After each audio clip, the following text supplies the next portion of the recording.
Hey there, I am Aligaur Mahesar, an English teacher and a motivational speaker, and you are watching Learn English with Aligaur Mahesar. Hi everyone, good morning. I hope you are doing well. Guys, today we are going to discuss something really special. First of all, let me ask you a simple question. Because my every video starts with a question. Because in order to check your understanding of the things. So therefore, I have again another question, another query for you people. The question is that how many edges of men are there in the world? How many edges of the men are there?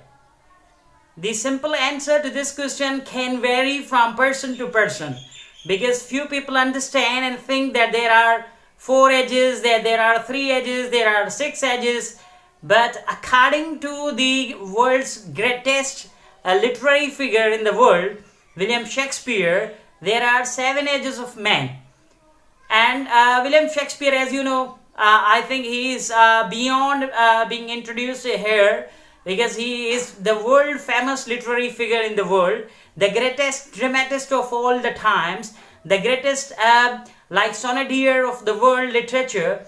He is beyond being introduced here. But let me tell you, Shakespeare's in one of his plays named As You Like It has told us in a poem named as The 7 Edges of Man that there are 7 edges of a man in this world. And Shakespeare has a very logically articulated these 7 edges in his poem, that is 7 Edges of Man. First of all, according to William Shakespeare, this world is a stage, and all the people, all the men and women, we are merely players in this world. So this world is a stage. Being a stage, we perform 7 different types of roles, and characters are edges in this world.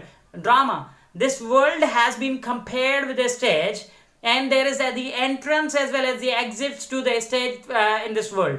And according to Shakespeare, the entrance is the coming into this world, and the exit is when we die and we just go and leave this world. Then there becomes the exit.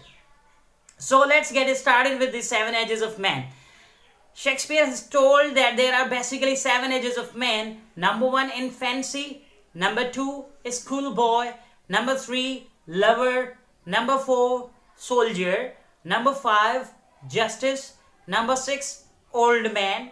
And number 7, old age and the death. So the Shakespeare does not actually have only just told us these stages in his poetry, in his poem. He has explained them in detail. He has described them in detail, and he has given a very detailed description of every age, every stage. So let's get started with the first stage, named as the infancy. So the first stage in this world, in this life, is the infancy.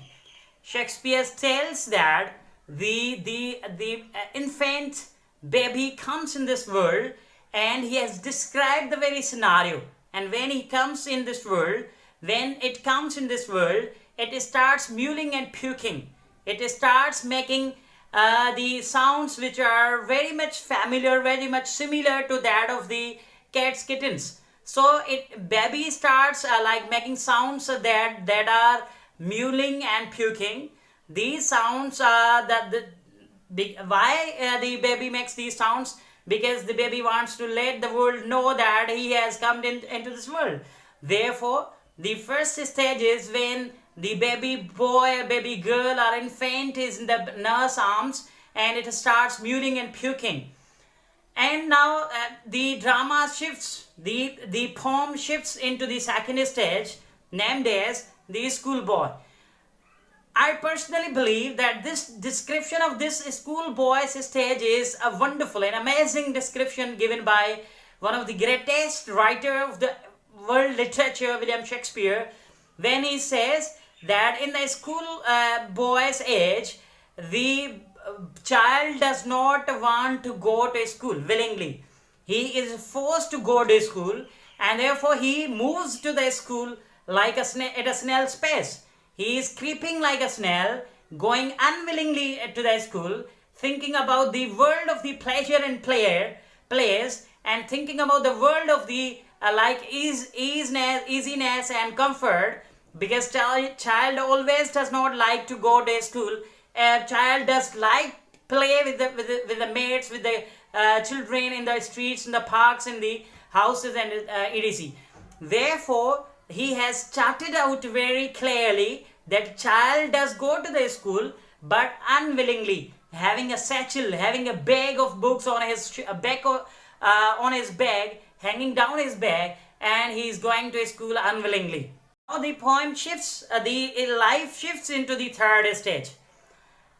In the third stage, that stage is that of adulthood, and that stage is the stage where the man grows into a lover, and he never misses a chance to flirt, to sing the songs of praise in the honor of his beloved, and he tries to praise the eyebrows of his beloved, and he tries to bring beautiful poetry and beautiful songs in the world for his beloved. So this is the third stage, where he is very much in deep love with somebody in this life, and it is and he sighs like a furrow, and the sighs of relief, sighs of love, they are eminent in one's life. So this is the description of the third stage. Now moving ahead to the fourth stage.